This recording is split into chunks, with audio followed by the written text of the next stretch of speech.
বন্যার্তদের ত্রাণ সামগ্রী নিয়ে কারসাজি করছেন ব্যবসায়ীরা। পর্যাপ্ত সরবরাহ থাকার পরও মুড়ি, চিড়া, গুড় সহ অনেক পণ্যেই ৫ থেকে ১০ টাকা পর্যন্ত দাম বেশি রাখা হচ্ছে। তৈরি করা হয়েছে কৃত্রিম সংকট, এমনটা জানিয়ে ভোক্তাদের সংগঠন ক্যাব বলছে, আইনের যথাযথ প্রয়োগ না হলে শুধরাবেন না ব্যবসায়ীরা। এই দুর্দিনে ব্যবসায়ীদের মানবিক হওয়ার আহ্বান ভোক্তা অধিকার সংরক্ষণ অধিদপ্তরের। মেজবা হাসানের রিপোর্ট।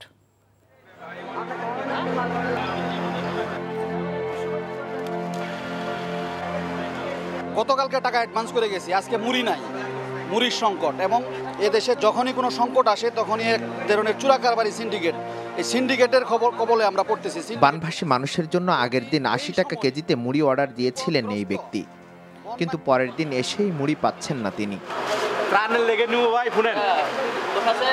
খোলা মুড়ের বাড়তি দাম অগ্রিম পরিশোধ করলেও এখন চড়া দামে কিনতে হচ্ছে প্যাকেটের মুড়ি।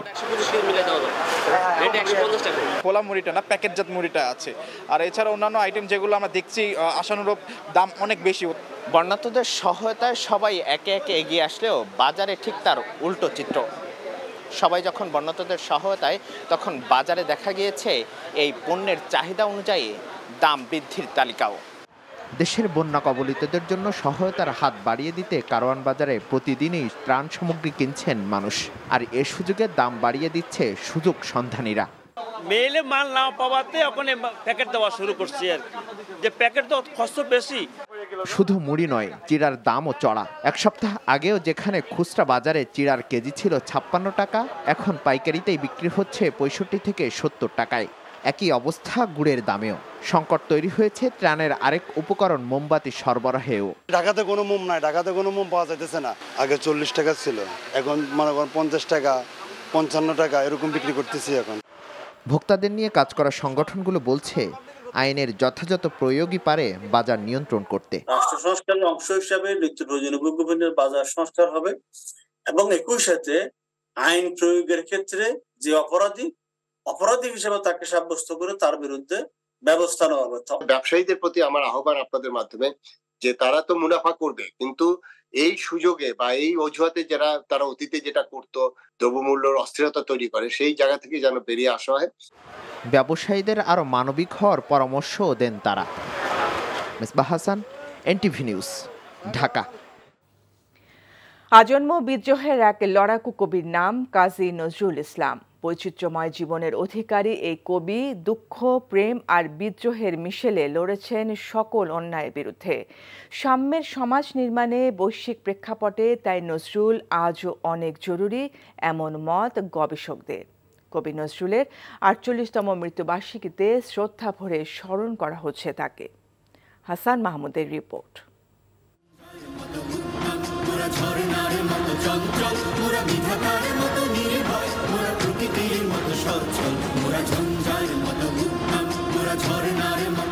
সৃষ্টি সুখের উল্লাসে যেন বিশ্বের বিস্ময় হতেই ধরিত্রীতে রণতুর্য হয়ে এসেছিলেন বিদ্রোহী পুত্র দুখু মিয়া।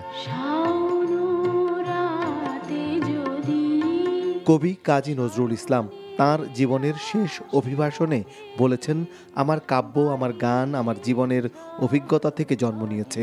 পরাধীন ব্রিটিশ ভারতের ডামাডোলে ১১ই জ্যৈষ্ঠ ১৩০৬ সালে পশ্চিমবঙ্গের চুরুলিয়ায় জন্ম নেন কবি। সাম্প্রদায়িকতার উত্থান, অন্যায় আর শোষণ তাকে করে তুলেছিল বিদ্রোহী। শুধু গল্প কবিতা গানেই নয়, কাজেও লড়ে গেছেন সাম্যের সমাজ বিনির্মাণে। মাত্র ২৩ বছর বয়সেই খ্যাত হন বিদ্রোহী কবি খেতাবে। যিনি কবিতা লেখার অপরাধে তিনি জেল খেটেছেন, তিনি তার জীবনের নানা রকম সংকট তিনি মোকাবেলা করেছেন। মানবিক যে ধরনের বোধগুলি তিনি অন্যের জন্য, তার জন্য যে মায়া, সেটি আমরা তার মধ্যে দেখেছি। দ্রোহ ও প্রেমে, কোমলে কঠোরে বাংলা কাব্য ও সঙ্গীতের নতুন মাত্রা দিয়েছেন এই আজন্ম বিদ্রোহী মানুষটি। নাটক, গজল, গল্প, প্রবন্ধে তিনি ছিলেন অনবদ্য। ইসলামী সঙ্গীতের সাথে সমানতালে তার সুর, গীত দুটি ছড়িয়েছে কীর্তন রচনায়। শুধু লেখনীই নয়, ছবি পরিচালনা করেছেন অভিনয়ও। ১৯৪২ সালের ১০ জুলাই বাকশক্তি হারান নজরুল। মাত্র ৪৩ বছরের কর্মময় জীবনে কবি, সাহিত্যিক, সঙ্গীতজ্ঞ, অভিনেতা, সাংবাদিক, সম্পাদক, রাজনীতিবিদ, সৈনিক হিসেবে অন্যায় ও অবিচারের বিরুদ্ধে নজরুল সর্বদাই ছিলেন সোচ্চার।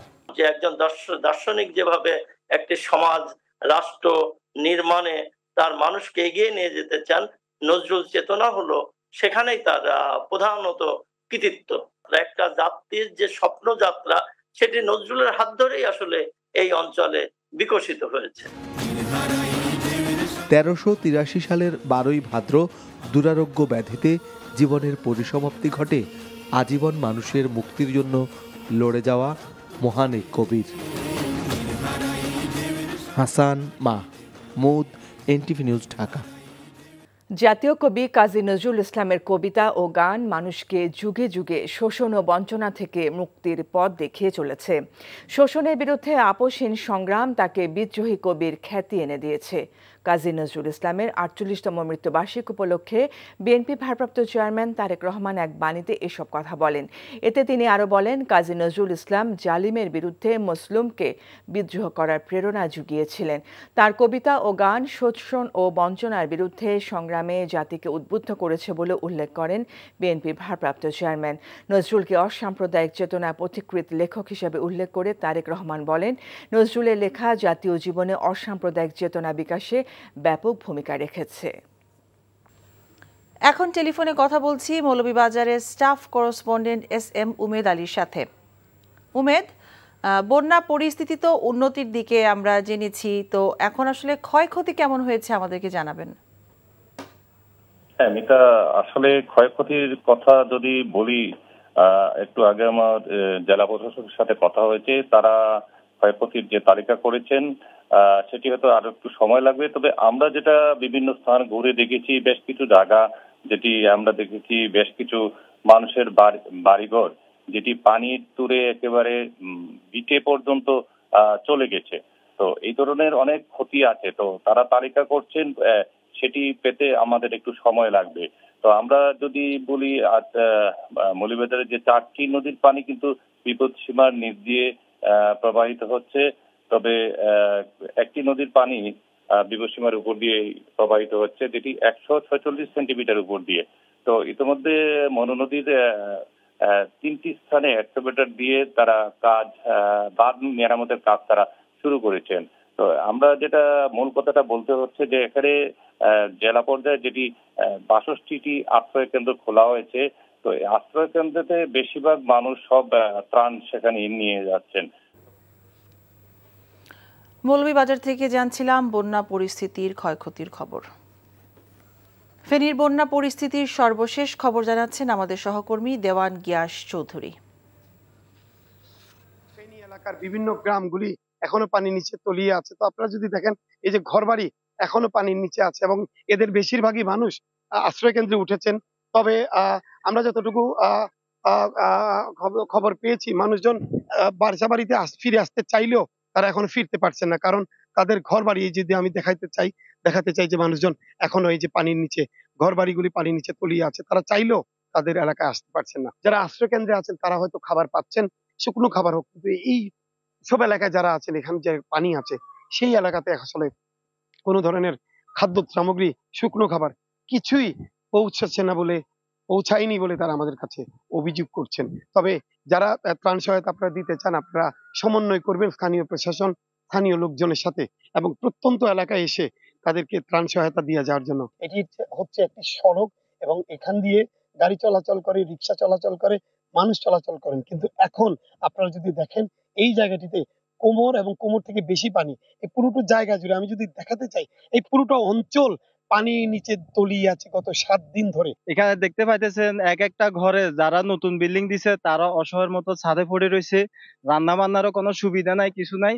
আর এখানে এখনো কোনো সহযোগিতা বা ত্রাণ সামগ্রী আমাদেরকে যে একটু সহযোগিতা করবে এরকমও এখন আমরা দেখি নাই। আমি সবাইকে অনুরোধ জানাবো, আপনারা ত্রাণগুলো মহিফেল বা আমাদের ফেনীতে না রেখে আপনারা প্রত্যন্ত অঞ্চলে, আমার ট্রাক্টর যোগে, আমাদের অনেক ট্রাক্টর আছে, অনেকে এলাকা কেন্দ্রিক তারা ভাড়া দিয়ে ত্রাণ এলাকার প্রত্যন্ত অঞ্চলে আনতেছে। আপনারা চেষ্টা করুন, এলাকা কেন্দ্রিক মানুষের সাথে যোগাযোগ করুন, এলাকায় অনেক স্বেচ্ছাসেবী আছে, ওনাদের সাথে সমন্বয় করে আপনারা ত্রাণ নিয়ে দ্রুত প্রত্যন্ত অঞ্চলে আসুন। আসলে দুর্ভোগের তাদের কোনো সীমা নেই, তারপরেও তারপরেও মানুষজন কোনো মতে টিকে থাকবেন, এই এই ছিল আমার কাছে এই ফেনীর এই দাগনভূঞা থানার প্রত্যন্ত গ্রাম থেকে বন্যার সর্বশেষ খবর।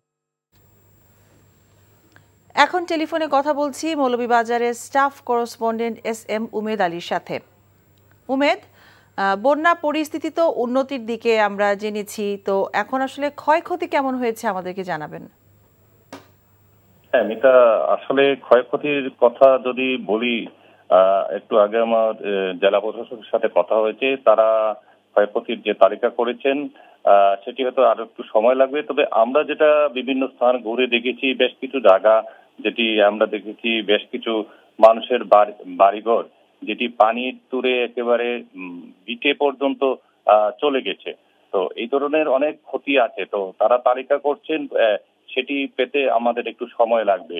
তো আমরা যদি বলি, মৌলভীবাজারের যে 4টি নদীর পানি কিন্তু বিপদ সীমার নিচ দিয়ে প্রবাহিত হচ্ছে, তবে একটি নদীর পানি বিপদসীমার উপর দিয়ে প্রবাহিত হচ্ছে, যেটি 146 সেন্টিমিটার উপর দিয়ে। তো ইতিমধ্যে মনোনদীর 3টি স্থানে এক্সকাভেটর দিয়ে তারা বাঁধ মেরামতের কাজ তারা শুরু করেছেন। তো আমরা যেটা মূল কথাটা বলতে হচ্ছে যে এখানে জেলা পর্যায়ে যেটি 62টি আশ্রয় কেন্দ্র খোলা হয়েছে, তো এই আশ্রয় কেন্দ্রতে বেশিরভাগ মানুষ সব ত্রাণ সেখানে নিয়ে যাচ্ছেন। মৌলভীবাজার থেকে জানছিলাম বন্যা পরিস্থিতির ক্ষয়ক্ষতির খবর। ভারত থেকে আসা পানির ঢলে বাংলাদেশে হঠাৎ বন্যা সৃষ্টি হয়েছে বলে বিবৃতি দিয়েছে জাতিসংঘ। অন্যদিকে সারা বছর গঙ্গা পদ্মা নদীর পানি আটকে রেখে বর্ষাকালে ফারাক্কা ব্যারাজের গেট খুলে দেওয়াকে স্বাভাবিক ঘটনা হিসেবে আখ্যা দিয়েছে ভারতের পররাষ্ট্র মন্ত্রণালয়। আরো জানাচ্ছেন রানা মনসুর। জাতিসংঘ মহাসচিবের মুখপাত্র স্টিফেন ডুজারিক নিউ ইয়র্ক সময় সোমবার রাতে এক বিবৃতিতে বাংলাদেশের হঠাৎ বন্যা নিয়ে উদ্বেগ জানিয়েছেন। তিনি বলেন, হঠাৎ বন্যার শিকার হয়েছে বাংলাদেশের মানুষ। এই হঠাৎ বন্যার কারণ ভারতীয় অংশের নদী দিয়ে আসা পানির ঢল এবং ভারী বৃষ্টিপাত। অন্যদিকে এক সাংবাদিকের প্রশ্নের জবাবে ডুজারিক বলেন, আইনের শাসন প্রতিষ্ঠায় যা যা করা সম্ভব বাংলাদেশের অন্তর্বর্তী সরকার তাই করবে বলে জাতিসংঘ আশাবাদী। And sorry, one more note from Bangladesh, which has suffered from flash floods triggered by heavy rainfall and upstream water flows from India. Our team on the ground are providing water and purification tablets, hygiene kits and food. We have no doubt that the interim authorities in Bangladesh, who are taking over at an extremely challenging time for the country, both politically and on the humanitarian end, will do whatever they can to ensure that the rule of law and justice is followed. গত বুধবার কোনো সতর্কবার্তা ছাড়াই ভারত হঠাৎ করেই ত্রিপুরার ডুম্বুর বাঁধ খুলে দিলে বাংলাদেশের পূর্বাঞ্চল এবং দক্ষিণ পূর্বাঞ্চল পানিতে ডুবে যায়। 5 দিন পর গতকাল সোমবার ফারাক্কা ব্যারেজের 109টি গেটের সবকটি খুলে দিয়েছে ভারত। অভিযোগ উঠেছে ভারত সৃষ্ট বাংলাদেশের বন্যা রাজনৈতিক বন্যা।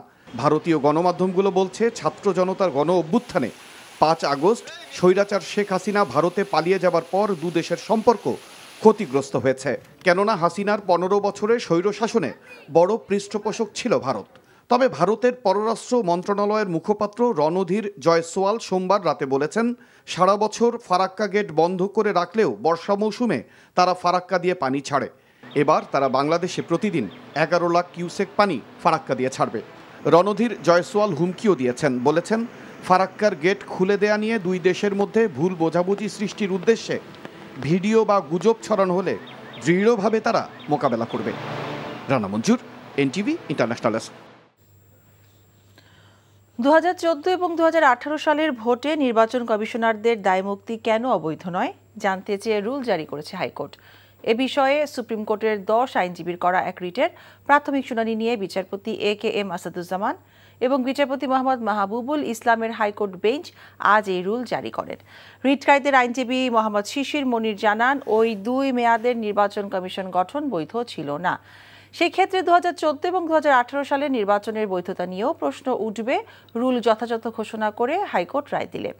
রাষ্ট্রপতির গঠন করা সার্চ কমিটির সুপারিশে 2012 সালে কাজী রকিবউদ্দিন আহমেদ এবং 2017 সালে KM নুরুল হুদার নেতৃত্বাধীন নির্বাচন কমিশন দায়িত্ব নেয়। তাদের নিয়োগের বৈধতা দেয়া হয় 2022 সালের একটি আইনের মাধ্যমে। ওই বছরের 29 জানুয়ারি আইন মন্ত্রণালয় প্রধান নির্বাচন কমিশনার এবং অন্যান্য নির্বাচন কমিশনার নিয়োগের আইন করে।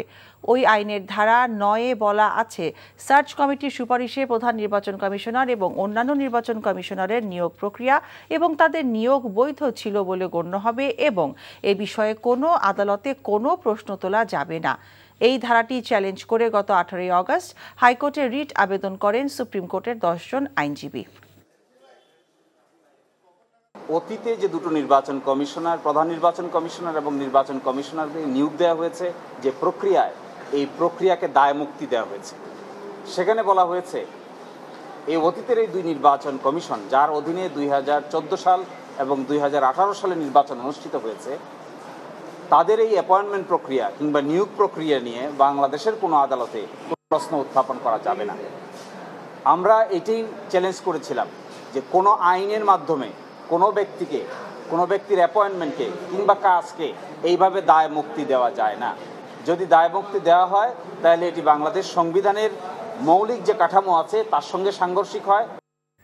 গেল 2 মাসে শিক্ষার্থীদের গণঅভ্যুত্থান দমনে আসলে কি হয়েছে তা তদন্ত করা হবে বলে জানিয়েছেন জাতিসংঘের ফ্যাক্ট ফাইন্ডিং মিশনের প্রধান রোরি মুঙ্গভেন। সকালে সচিবালয়ে স্বরাষ্ট্র উপদেষ্টার সাথে সাক্ষাৎ শেষে জাতিসংঘের ফ্যাক্ট ফাইন্ডিং মিশনের প্রধান আরও বলেন, তাদের প্রাথমিক আলোচনা খুব ভালো হয়েছে। এ সময় জাতিসংঘের প্রতিনিধি দলকে সব রকমের সহযোগিতা করার আশ্বাস দিয়েছেন স্বরাষ্ট্র উপদেষ্টা। ইউএন মিশনে বাংলাদেশিদের সংখ্যা আরও বাড়ানোর অনুরোধ করা হয়েছে। জাতিসংঘের 3 সদস্যের প্রতিনিধি দল সৌজন্য সাক্ষাতে এলে স্বরাষ্ট্র উপদেষ্টা এসব কথা জানান। একটি যৌক্তিক সময়ের মধ্য নির্বাচনের মধ্য দিয়ে দেশে গণতন্ত্র ফেরাতে সরকারকে রোডম্যাপ ঘোষণা করার আহ্বান জানিয়েছেন বিএনপির স্থায়ী কমিটির সদস্য অবসরপ্রাপ্ত মেজর হাফিজউদ্দিন আহমেদ। জাতীয় প্রেস ক্লাবে এক স্মরণ সভায় তিনি কথা বলেন। যে কোনো বিপ্লবকে সবাই মিলে প্রতিহত করতে হবে উল্লেখ করে হাফিজউদ্দিন আহমেদ বলেন, গণতন্ত্র ফেরাতে 24 ঘন্টার মধ্যে বর্তমান নির্বাচন কমিশনারদের বিদায় করতে হবে। জাতীয়তাবাদী মৎস্যজীবী দলের আহ্বায়ক মাহতাব হোসেনের রুহের মাগফিরাত কামনা করে বিএনপির স্থায়ী কমিটির এই সদস্য স্বৈরশাসক শেখ হাসিনাকে দেশে ফিরিয়ে আনতে ভারত সরকারের প্রতি আহ্বান জানান। বৈষম্য বিরোধী ছাত্র আন্দোলনে অংশ নেওয়া মেধাবী শিক্ষার্থীদেরকে অন্তর্বর্তী সরকারে আরও অন্তর্ভুক্ত করার পরামর্শ দেন হাফিজউদ্দিন। অনেক বিএনপি নেতা কর্মীর বুকের রক্তে রাজপথ লাল হয়েছে, বহু মানুষ এই দেশে তো গণতন্ত্রকে পুনঃপ্রতিষ্ঠিত করতে হবে। গণতন্ত্রকে প্রতিষ্ঠিত করতে হলে নির্বাচনের কোনো বিকল্প নাই। অতি অল্প সময়ের মধ্যে আপনারা অবিলম্বে রোডম্যাপ ঘোষণা করুন এবং একটা যৌক্তিক সময়ে একটি নির্বাচন দিয়ে জনগণের প্রতিনিধিদেরকে রাষ্ট্রের দায়িত্বভার গ্রহণ করার সুযোগ করে দিন। ভারতে আশ্রয় গ্রহণকারী আওয়ামী লীগ নেত্রীর এবং পতিত সরকারের সদস্যরা এই বিপ্লবের বিরুদ্ধে কোনো প্রতিবিপ্লব করতে গেলে বর্তমান সরকারের উচিত হবে প্রথমে বিডিআরকে ডাকা, বিডিআর যদি তাদেরকে দমন করতে না পারে সেনাবাহিনীকে ডাকা। আমরা প্রত্যেকটি বাহিনীর আসল চরিত্র দেখতে চাই, বর্তমান চরিত্র দেখতে চাই। আমরা আবারও বন্যার সবশেষ খবর জানতে যাচ্ছি ফেনীর ফুলগাজীতে। সেখানে আছেন আমাদের সহকর্মী নিয়ামুল আজিজ সাদেক। সাদেক, বন্যার আজকের পরিস্থিতি কেমন দেখছেন আমাদেরকে জানাবেন।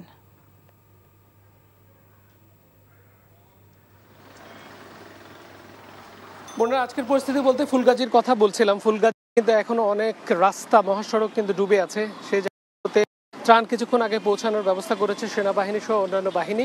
সেখানে সাধারণের অসংখ্য পরিমাণ ট্রাক ঢুকেছে, সেখানে ত্রাণ দেওয়া হচ্ছে। যদিও শুকনো খাবারগুলো বেশি দেওয়া হচ্ছে, তারা চাইছেন যে চাল বা অন্যান্য রান্না করার যে খাবারগুলো সেগুলো বেশি চাইছেন। আর আরেকটি খবর আপনাকে জানিয়ে রাখি যে ফুলগাজীর যে জায়গাগুলোতে মানুষ অসুস্থ হয়ে আছে এমন অনেকগুলো ভ্যানকে আমরা দেখেছি, তাদেরকে সহায়তা করছে সেনাবাহিনী, কোস্টগার্ড, নৌবাহিনী। তারা তাদের ভ্যানে করে, তাদের ট্রাকে করে তাদেরকে সদর হাসপাতালে নিয়ে যাচ্ছেন, এমনও কিছু চিত্র আমরা দেখেছি। এর বাইরে ত্রাণের জন্য কিছুটা হাহাকার রয়েছে মানুষের মধ্যে। অসংখ্য মানুষ রাস্তায় দাঁড়িয়ে যখন কোনো ট্রাক যাচ্ছে তাদের কাছ থেকে ত্রাণ চাইছেন, খাবার চাইছেন, রান্না করা খাবার চাইছেন। শিশুরা পর্যন্ত রাস্তায় দাঁড়িয়ে আছে। পুরো ধারে আপনাকে যদি আমি বলি যে পুরো রাস্তার দুধারেই কিন্তু ফুলগাজী, সোনাগাজী এই জায়গাগুলোতে অসংখ্য মানুষ এখনও ত্রাণের জন্য দাঁড়িয়ে আছেন।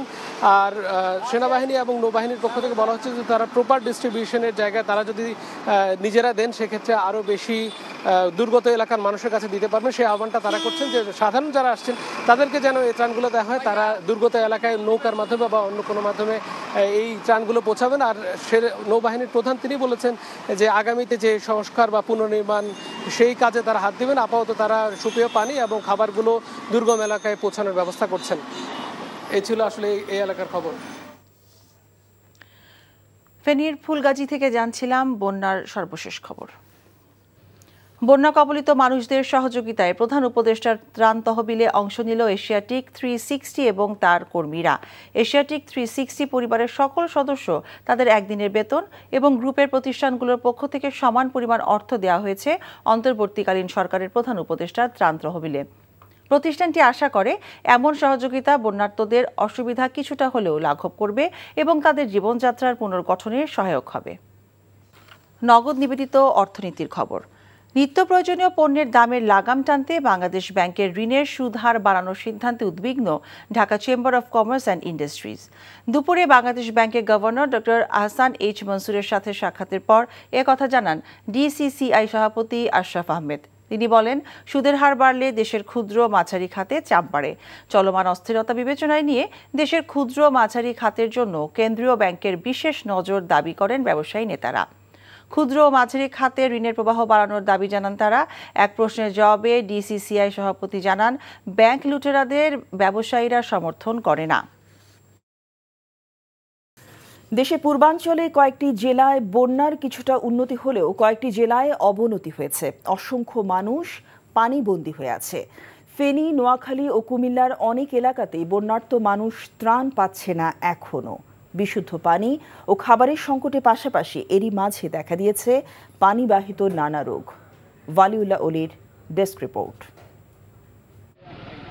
চাঁদপুরের শাহরাস্তিতে বন্যা পরিস্থিতি অবনতির দিকে যাচ্ছে। সোমবার রাত থেকে নতুন করে পানি বৃদ্ধি পাওয়ায় দুর্ভোগে পড়েছেন হাজার হাজার মানুষ। নতুন করে কচুয়া উপজেলায় বানের পানি বৃদ্ধি পেয়েছে। এছাড়া হাইমচর, ফরিদগঞ্জ ও হাজীগঞ্জ উপজেলার অন্তত 20টি গ্রামে পানি বৃদ্ধি পাওয়ায় জলাবদ্ধতা আরও বেড়েছে। শাহরাস্তি উপজেলার সব শিক্ষা প্রতিষ্ঠান আশ্রয় কেন্দ্র হিসেবে খুলে দেওয়া হয়েছে। কুমিল্লায় বন্যার পানি কমতে শুরু করেছে। গোমতীর পানি বিপদসীমার নিচ দিয়ে প্রবাহিত হচ্ছে। এ নিয়ে জনমনে স্বস্তি এলেও সড়কের ক্ষতচিহ্ন অস্বস্তি বাড়িয়ে দিয়েছে বানভাসীদের। এছাড়াও পর্যাপ্ত ত্রাণ না পাওয়ার অভিযোগ করেছেন বন্যা কবলিতরা। ফেনীর 6টি উপজেলায় বন্যা কবলিত।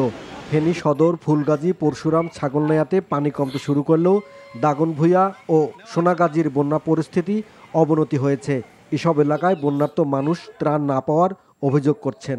আমি কোনো সহযোগিতা হয় না, কিন্তু আমি অনেক মানুষকে উদ্ধার করি, আমি উপরে নিয়ে আসছি। একবার জায়গা ফাঁস বান্নের কেউ একবারও ভার না, কেউ খানা দানা অনেক কষ্ট করে। ফেনী, নোয়াখালী, কুমিল্লার বন্যার্তদের জন্য রাজধানী সহ দেশের নানা প্রান্ত থেকে উদ্যমী তরুণ যুবকরা ত্রাণ সহায়তা নিয়ে ছুটে যাচ্ছেন।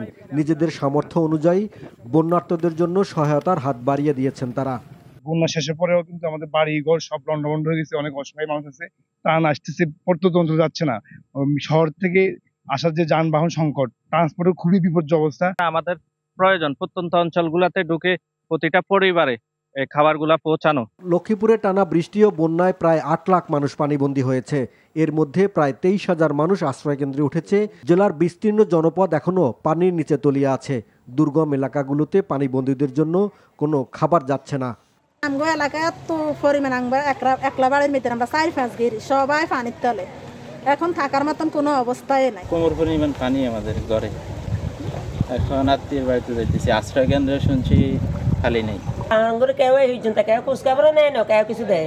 মৌলভীবাজারে বন্যার পানি নেমে যাওয়ায় অনেকেই বাড়ি ফিরছেন। এদিকে সরকারিভাবে ত্রাণ দেওয়ার পাশাপাশি বিভিন্ন রাজনৈতিক দল, স্বেচ্ছাসেবী সংস্থা, সামাজিক সংগঠন ও ব্যক্তি উদ্যোগে ত্রাণ সামগ্রী বন্যার্তদের মাঝে বিতরণ করা হচ্ছে। ওয়ালিউল্লাহ অলি, এনটিভি নিউজ ডেস্ক। প্রায় 32 ঘন্টা পর নারায়ণগঞ্জের রূপগঞ্জ উপজেলার রূপসী এলাকায় অবস্থিত গাজী টায়ার কারখানার আগুন নেভানো গেছে বলে জানিয়েছে ফায়ার সার্ভিসের কর্মীরা। ক্ষতিগ্রস্ত 6তলা ভবনটি ধসে পড়তে পারে বলেও শঙ্কা করছেন তারা।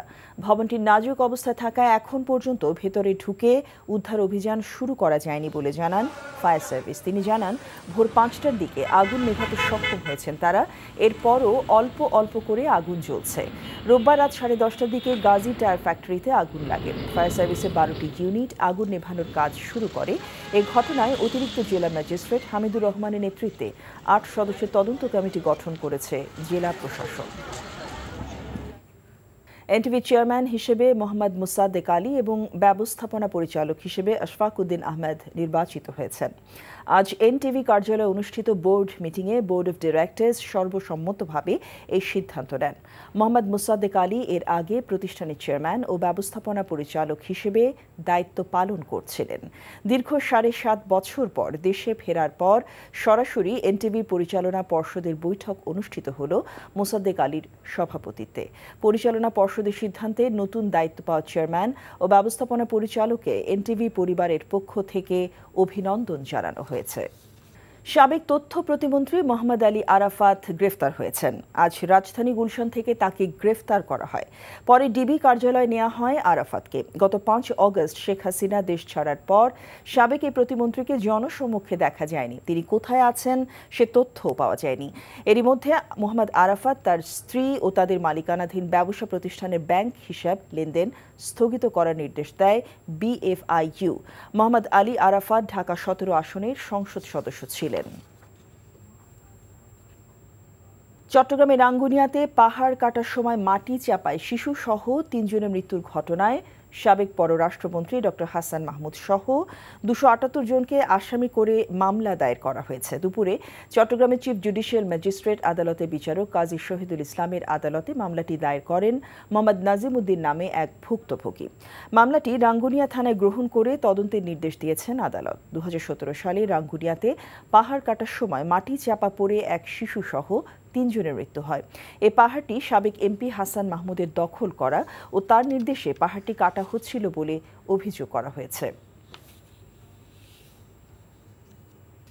গোপালগঞ্জ আদালতে দায়ের করা মানহানি মামলা থেকে বিএনপির ভারপ্রাপ্ত চেয়ারম্যান তারেক রহমানকে খালাস প্রদান করেছে আদালত। দুপুরে chief judicial magistrate Mohammad Shahadat Hossain Bhuiyan Tarique রহমানকে খালাস প্রদানের এই আদেশ দেন। 2014 সালে জেলা ছাত্রলীগের তৎকালীন সভাপতি আব্দুল হামিদ বাদী হয়ে বঙ্গবন্ধু শেখ মুজিবুর রহমানকে কটূক্তি করার অভিযোগ এনে গোপালগঞ্জ আদালতে তারেক রহমানের বিরুদ্ধে এই মানহানি মামলাটি দায়ের করেন।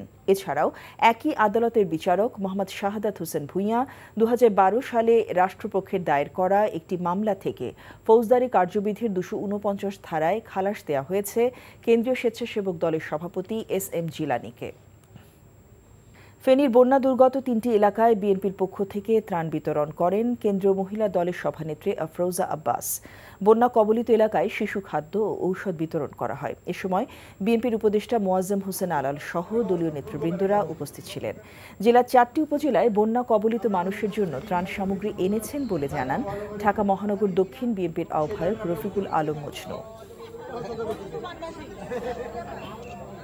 বৈষম্য বিরোধী ছাত্র আন্দোলনে পুলিশের গুলিতে আহতরা চিকিৎসাধীন রয়েছে। দুপুরে চিকিৎসাধীন গুলিবিদ্ধ রোগীদের স্বাস্থ্যের খোঁজ খবর নিতে এনাম মেডিকেল কলেজ হাসপাতালে যান বাংলাদেশ জাতীয়তাবাদী দলের কেন্দ্রীয় কমিটির সহ পরিবার কল্যাণ বিষয়ক সম্পাদক ও সাবেক সংসদ সদস্য ডাক্তার দেওয়ান সালাউদ্দিন বাবু। তিনি চিকিৎসাধীন রোগীদের পরিবারের খোঁজ খবর নেন এবং তাদের দ্রুত সুস্থতা কামনা করেন। এ সময় তার সঙ্গে বিএনপি নেতৃবৃন্দ উপস্থিত ছিলেন। হিন্দুরা সংখ্যালঘু নয়, এদেশের নাগরিক, তারাও সমানভাবে নাগরিক অধিকার ও নিরাপত্তা পাবে বলে মন্তব্য করেছেন সেনাবাহিনীর 9 পদাতিক ডিভিশনের GOC major general Mohammad Moin Khan. দুপুরে ধামরাইয়ে সনাতন ধর্মাবলম্বীদের মন্দির পরিদর্শনে গিয়ে তিনি এসব কথা বলেন। জিওসি মঈন খান বলেন, নিজেদের মধ্যে সম্প্রীতি বজায় রাখা হলো সবচেয়ে বড় কথা। কোনো সমস্যা হলে সেনাবাহিনীর সদস্যদের জানাবেন, মুহূর্তের মধ্যে তারা চলে আসবে। পরে জিওসি পুড়িয়ে দেয়া ধামরাই থানা পরিদর্শন করেন। এ সময় তিনি পুলিশ সদস্যদের উদ্দেশ্যে বলেন, সেনাবাহিনী পুলিশকে সর্বোচ্চ সহায়তা করবে। Former State Minister for Information and Broadcasting, Muhammad Ali Arafat, has been arrested from Gulshan in Dhaka today. A Dhaka Metropolitan Police official confirmed the matter. The official, however, did not immediately provide any details about the charges against the former state minister or in which case he was arrested. Arafat's arrest comes 2 weeks after the Bangladesh Financial Intelligence Unit issued an order to banks to freeze his and his wife Sharmin Mustari's accounts. Attorney General Advocate Mohammad Asaduzzaman has requested the High Court to dismiss a petition seeking the ban of the Awami League as a political party. The petition, filed by the human rights organization Sharoda Society, was presented in court today. During the hearing before the High Court bench of Justice A.K.M. Asaduzzaman and Justice Muhammad Mahbubul Islam, the Attorney General argued the interim government has no intention of banning political parties, and such a move would undermine the constitutional power that allows political parties to operate. He emphasized that while people have suffered under the previous authoritarian regime, there are legal and judicial mechanisms in place to address these grievances. The High Court has asked the government to explain why the provision of impunity granted under Section 9 of the Chief Election Commissioner and Other Election Commissioners Appointment Act 2022 should not be declared illegal. The cited section in question prohibited any court from questioning the appointments of the CEC and other commissioners for the 2014 and 18 elections. Following a writ petition, the High Court bench of Justice A.K.M. Asaduzzaman and Justice Muhammad Mahbubul Islam issued the rule today. অতীতে যে দুটো নির্বাচন commissioner, প্রধান নির্বাচন commissioner এবং নির্বাচন কমিশনারকে নিয়োগ দেওয়া হয়েছে, যে প্রক্রিয়ায় এই প্রক্রিয়াকে দায়মুক্তি দেওয়া হয়েছে, সেখানে বলা হয়েছে এই অতীতের এই দুই নির্বাচন কমিশন, যার অধীনে 2014 সাল এবং 2018 সালে নির্বাচন অনুষ্ঠিত হয়েছে, তাদের এই অ্যাপয়েন্টমেন্ট প্রক্রিয়া কিংবা নিয়োগ প্রক্রিয়া নিয়ে বাংলাদেশের কোনো আদালতে প্রশ্ন উত্থাপন করা যাবে না। আমরা এটাই চ্যালেঞ্জ করেছিলাম যে কোনো আইনের মাধ্যমে কোনো ব্যক্তিকে, কোনো ব্যক্তির অ্যাপয়েন্টমেন্টকে কিংবা কাজকে এইভাবে দায় মুক্তি দেওয়া যায় না। যদি দায় মুক্তি দেওয়া হয় তাহলে এটি বাংলাদেশ সংবিধানের মৌলিক যে কাঠামো আছে তার সঙ্গে সাংঘর্ষিক হয়। Mohammad Mossadegh Ali was elected as chairman of NTV and Ashfaquddin Ahmed as managing director. The board of directors unanimously took this decision in the board meeting held at the NTV office today. Mohammad Mossadegh Ali previously served as chairman and managing director of the organization. After returning to the country after 7.5 years, Mohammad Mossadegh Ali chaired the meeting of NTV's board of directors. The NTV family has congratulated the chairman and managing director who got new responsibilities by the decision of the board of directors. Home Affairs Advisor Jahangir Alam has assured that the government will extend a full cooperation to the United Nations representatives in investigating the killings and brutalities during the recent student and public uprisings. This statement comes as a 3-member UN delegation arrived in Dhaka to assist in the investigation of the violence that occurred between mid-July and early August amid the quota reform movement and the subsequent student public uprising across the country. BNP Standing Committee member, retired Major Hafizuddin Ahmed, has urged the interim government to unveil a roadmap for next election within a reasonable time to restore democracy in Bangladesh. He said at National Press Club today. এই দেশে তো গণতন্ত্রকে পুনঃপ্রতিষ্ঠিত করতে হবে। গণতন্ত্রকে প্রতিষ্ঠিত করতে হলে নির্বাচনের কোনো বিকল্প নাই। অতি অল্প সময়ের মধ্যে আপনারা অবিলম্বে রোডম্যাপ ঘোষণা করুন এবং একটা যৌক্তিক সময়ে একটি নির্বাচন দিয়ে জনগণের প্রতিনিধিদেরকে রাষ্ট্রের দায়িত্বভার গ্রহণ করার সুযোগ করে দিন। ভারতে আশ্রয় গ্রহণকারী আওয়ামী লীগ নেত্রীর এবং পতিত সরকারের সদস্যরা এই বিপ্লবের বিরুদ্ধে কোনো প্রতিবিপ্লব করতে গেলে বর্তমান সরকারের উচিত হবে প্রথমে বিডিআরকে ডাকা, বিডিআর যদি তাদেরকে দমন করতে না পারে সেনাবাহিনীকে ডাকা। আমরা প্রত্যেকটি বাহিনীর আসল চরিত্র দেখতে চাই, বর্তমান চরিত্র দেখতে চাই। সমন্বিতভাবে কাজ করে বন্যা দুর্গতদের জন্য ত্রাণ নিশ্চিতের চেষ্টা করা হচ্ছে বলে জানিয়েছেন দুর্যোগ ব্যবস্থাপনা ও ত্রাণ উপদেষ্টা ফারুক আজম।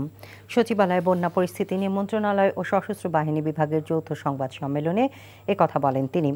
সরকারি হিসেবে বন্যায় এখন পর্যন্ত ২৭ জন মারা গেছেন ও মৌলভীবাজারে ২ জন নিখোঁজ আছেন। রিপোর্ট করছেন রোকনউদ্দিন। বন্যা পরিস্থিতির আরও অবনতি না হলেও দুর্ভোগ কমছে না বানভাসী মানুষের। পরিস্থিতি দেখতে বন্যা দুর্গত জেলা পরিদর্শন করছেন সরকারের উপদেষ্টারাও।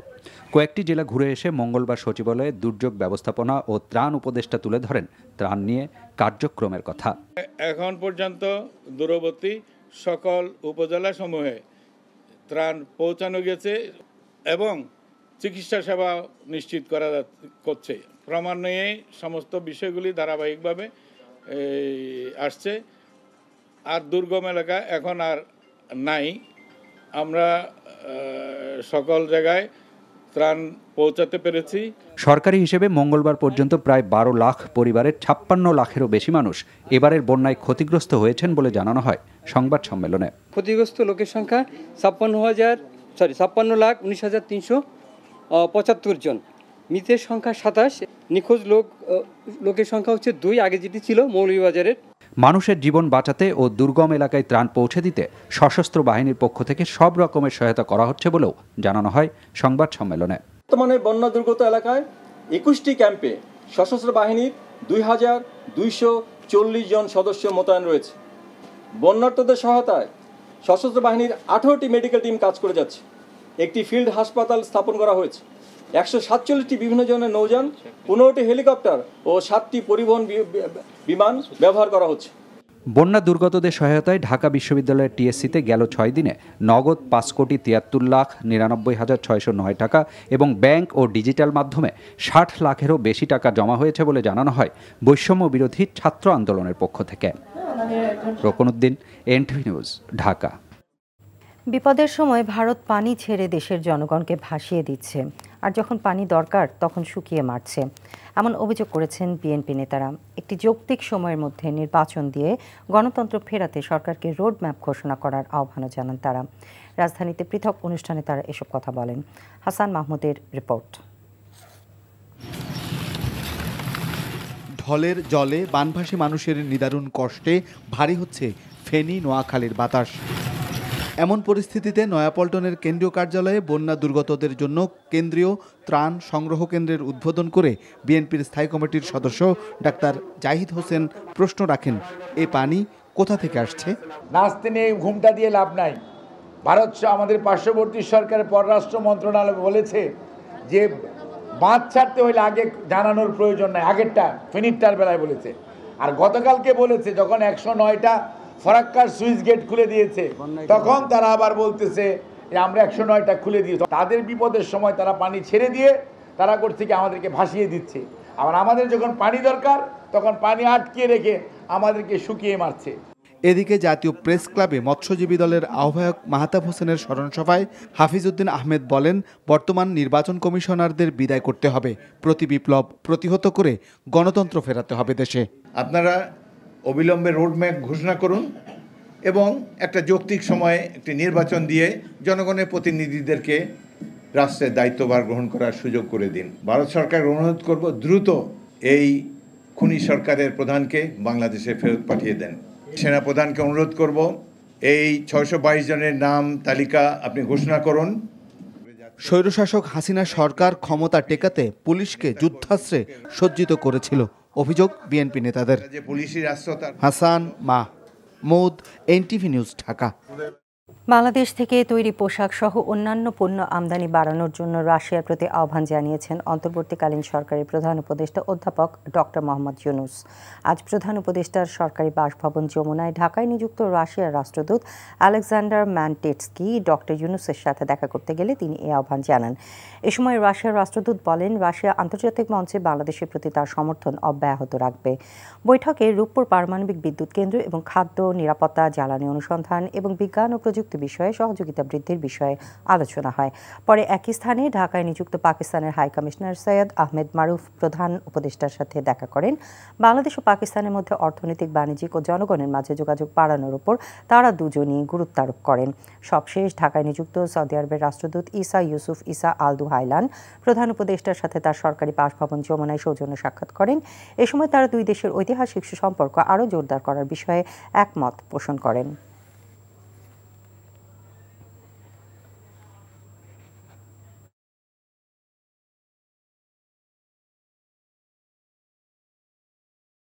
কাজী রকিবউদ্দিন ও কে এম নুরুল হুদা কমিশনের নিয়োগ ও দায়মুক্তি কেন অবৈধ হবে না জানতে চেয়ে রুল জারি করেছে হাইকোর্ট।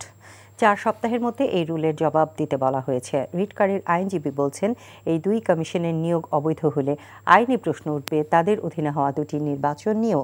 আর অ্যাটর্নি জেনারেল বলেছেন, কোনো রাজনৈতিক দলের নিবন্ধন বাতিল করার ইচ্ছে নেই এই সরকারের। তামজিদ সুমনের রিপোর্ট।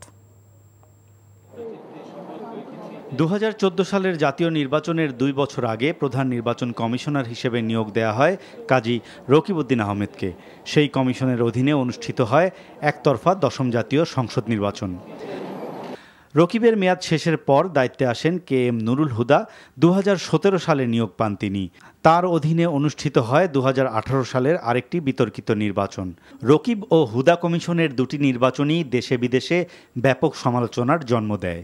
2022 সালে এসে এই দুই কমিশনকে দায়মুক্তি দেয় আওয়ামী লীগ। মঙ্গলবার দায়মুক্তির বিধান চ্যালেঞ্জ করে করা রিটের শুনানি হয়। শুনানি শেষে তাদের নিয়োগ ও দায়মুক্তি কেন অবৈধ হবে না জানতে চেয়ে রুল জারি করে হাইকোর্ট। রিটকারীদের আইনজীবী বলছেন, চূড়ান্ত শুনানিতে তাদের নিয়োগ অবৈধ হলে প্রশ্ন উঠবে তাদের অধীনে হওয়া 2014 ও 18 সালের নির্বাচন নিয়ে। 2014 সালের নির্বাচন এবং 2018 সালের নির্বাচন যাদের আন্ডারে হয়েছে তাদেরকে দায়মুক্তি দেওয়া হয়েছে। রুলে আমরা এটাই চেয়েছি যে তাদের এটাকে দায়মুক্তি দেওয়ার যে আইন, এই আইনটা কেন অসাংবিধানিক হবে না, এই মর্মেই আমাদের হাইকোর্ট বিভাগ আজকে রুল জারি করেছেন।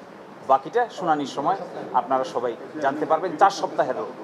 এদিকে আওয়ামী লীগের নিবন্ধন বাতিল চেয়ে করা রিটের শুনানিতে রাষ্ট্রের প্রধান আইন কর্মকর্তা হাইকোর্টকে বলেছেন, আওয়ামী লীগের নিবন্ধন বাতিলের কোনো ইচ্ছে বর্তমান সরকারের নেই।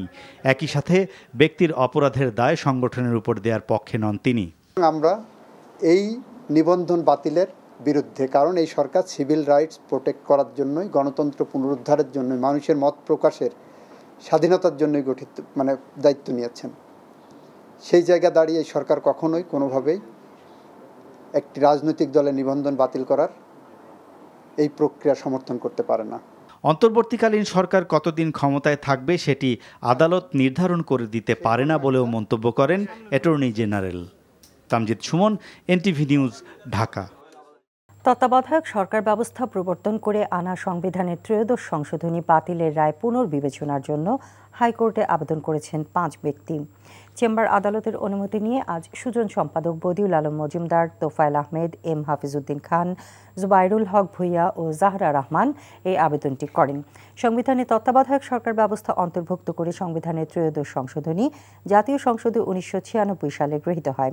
এই ব্যবস্থা বাতিলের একটি রিটের প্রেক্ষিতে 2011 সালের 10 মে 7 বিচারপতির সমন্বয়ে গঠিত আপিল বিভাগ সংখ্যাগরিষ্ঠ মতামতের ভিত্তিতে সংবিধানের 13শ সংশোধনী বাতিল ঘোষণা করে রায় দেন। আর সেই রায় পুনর্বিবেচনা করার জন্যই এই আবেদন করেন 5 ব্যক্তি। জাতিসংঘ মহাসচিবের মুখপাত্রের কার্যালয়ের ব্রিফিংয়ে ক্রিকেটার সাকিব আল হাসান সহ অন্যদের বিরুদ্ধে হওয়া মামলার প্রসঙ্গ তুলে প্রশ্ন করেছেন এক সাংবাদিক। প্রশ্নের জবাবে জাতিসংঘ মহাসচিবের মুখপাত্র স্টিফেন ডুজারিক বলেছেন, তাদের কোনো সন্দেহ নেই যে বাংলাদেশের অন্তর্বর্তী কর্তৃপক্ষ, যারা রাজনৈতিক ও মানবিক দিক দিয়ে দেশটির জন্য অত্যন্ত চ্যালেঞ্জিং একটি সময়ে দায়িত্ব গ্রহণ করেছে, তারা আইনের শাসন ও ন্যায় বিচার নিশ্চিতে যা করা যায় তা করবে। জাতিসংঘ মহাসচিবের মুখপাত্র আরও বলেন, বাংলাদেশে যা কিছু ঘটছে তার প্রতিটি বিষয়ে ঘণ্টায় ঘণ্টায় তিনি প্রতিক্রিয়া জানাতে পারেন না।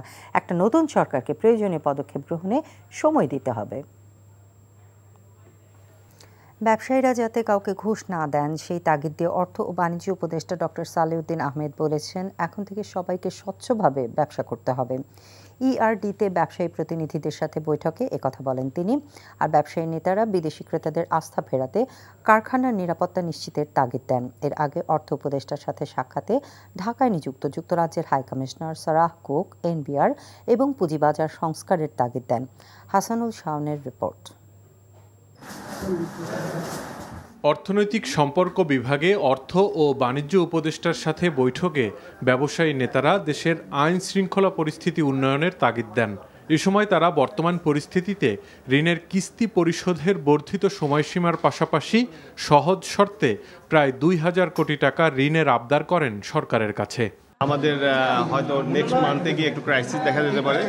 একটা সফট লোনের রিকোয়েস্ট করেছি, যেটা আমরা লোন উইথ ইন্টারেস্ট আমরা পে ব্যাক করে দিব। ৬টা ব্র্যান্ডের লোক ছিলেন, তো বায়ারদের মধ্যে যেটা একটু আস্থার অভাব ছিল এবং অ্যাডভাইজার মহোদয় তাদেরকে সেটা আশ্বস্ত করেছেন যে কনফিডেন্স লেভেলটা যাতে গ্রো করে, যে আইন শৃঙ্খলা যত দ্রুত সম্ভব ইমপ্রুভ করা। প্রচুর চাঁদাবাজি হচ্ছে, সেই চাঁদাবাজিগুলো আমরা কনসার্ন এনেছি। ব্যবসায়ীদের এসব প্রত্যাশা পূরণের চেষ্টা করা হবে বলে জানান অর্থ উপদেষ্টা। এলসি তাড়াতাড়ি ইস্যু করা, জিনিসপত্র আটকে না থাকে পোর্টে, এয়ারপোর্টে, এগুলি করতে পারে ব্যবসা করার জন্য যারা সব। তবে আমি বলেছি এদেরকে, প্লিজ আপনারা ব্যবসা করবেন ট্রান্সপারেন্ট, সৎ হিসেবে, আন্ডার দ্য টেবল, কোনো ট্রানজ্যাকশন না। এর আগে ডক্টর সালেহ উদ্দিনের সাথে বৈঠক করেন বাংলাদেশে নিযুক্ত যুক্তরাজ্যের হাই কমিশনার, যাতে আলোচনা হয় আর্থিক খাতের সংস্কার এবং বিনিয়োগের পরিবেশ নিশ্চিত করার বিষয়ে। আমরা অর্থনৈতিক সংস্কারগুলোতে গুরুত্ব দিচ্ছি। একই সাথে বাণিজ্য এবং বিনিয়োগ বৃদ্ধির উপায় নিয়ে আলোচনা হয়েছে। They are willing to help us on reforms. Those are very immediate concern for us also, because unless we do these reforms, আমাদের জন্য ডিফিকাল্ট হবে। এছাড়া বিদেশ থেকে পাচার হওয়া অর্থ ফেরত আনতে বিভিন্ন দেশের সহযোগিতা চাওয়া হবে বলেও জানান অর্থ উপদেষ্টা। Hasanul Shaon, NTV news, Dhaka.